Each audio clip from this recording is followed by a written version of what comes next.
வணக்கம். இது 4:43 காலைல எழுந்து பால் வாங்க போயிட்டேன். சின்ன பால் பாக்கெட்டு ஏன் அப்படின்னா, ஊருக்கு போகிறேன். பெரிய பால் பாக்கெட் வாங்கினேன்னா வீணாக போயிடும்ல.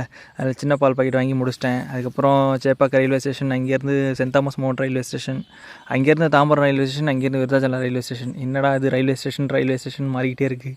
அதுக்கப்புறம் அங்கேயும் போயிட்டேன். அதுக்கப்புறம் விருதாச்சலத்தில் இறங்கி சாம்பார் சாதம் சாப்பிட்டுட்டு ஜெயங்கொண்டத்துக்கு பஸ் ஏறி நம்ம ஊருக்கும் வந்தாச்சு. இதுதான் கங்கை கொண்ட சோழபுரம்.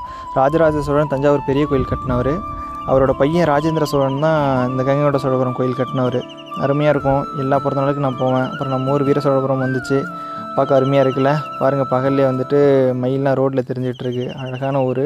பட் ரோடு தான் கவலைக்கிடமாக இருக்குது. ஓட்டு மட்டும் கேட்க வராங்க, ஆனால் ரோடெலாம் சரி பண்ண மாட்டுறாங்க. நாளைக்கு எலெக்ஷன், ஓட்டெலாம் பார்த்து போடுங்க, நல்ல மனிதர்களான்னு பார்த்து போடுங்க. அப்புறம் வீட்டுக்கு வந்து சாப்பிட்டுட்டு கொல்லைக்கு போயிட்டேன். இதான் நம்ம கொல்லை. உங்களுக்கு அப்புறம் இப்போ தான் நான் வரேன். அப்புறம் ஆடு மேய்ச்சிக்கிட்டு இருந்தேன். ஆடுங்கள்லாம் அழகாக இருந்துச்சு. ஒரு கிளிப் எடுத்துகிட்டு கொல்லைக்கு தண்ணி பாய்ச்சணும். போய் அப்புறம் தண்ணியை திறந்து விட்டுட்டு நானும் கொஞ்சம் தண்ணி குடிச்சிட்டு வந்துட்டேன். எல்லாம் ஃபோட்டோ எடுத்தேன். அப்புறம் ஆடு தான் மேய்ச்சிக்கிட்டு இருந்தேன். எல்லாம் படுத்து ஜாலியாக விளையாண்டுக்கிட்டு இருந்துச்சு. இதான் அந்த கிளிப்பு. அதுக்கப்புறம் வீட்டுக்கு வந்துட்டேன். மீன் பண்ணு எங்கள் அம்மாவுக்கு ரொம்ப பிடிச்ச பண்ணு. அப்புறம் டீயும் குடிச்சிட்டு கிளாஸ் இருந்துச்சு. கிளாஸும் அட்டன் பண்ணி முடிச்சுட்டு நைட்டுக்கு முள்ளங்கி சாம்பார் வத்தல் அதையும் சாப்பிட்டுட்டு தண்ணியை நிப்பாட்டணும். அதுக்கப்புறம் நைட்டு ஒரு 10 மணிக்கு மேலே தான் போய் நிப்பாட்டிட்டு வந்துட்டேன். அவ்வளோதான் மக்களே. நடப்பெல்லாம் நன்மைக்கு நண்பர்களே. பாய், டாட்டா.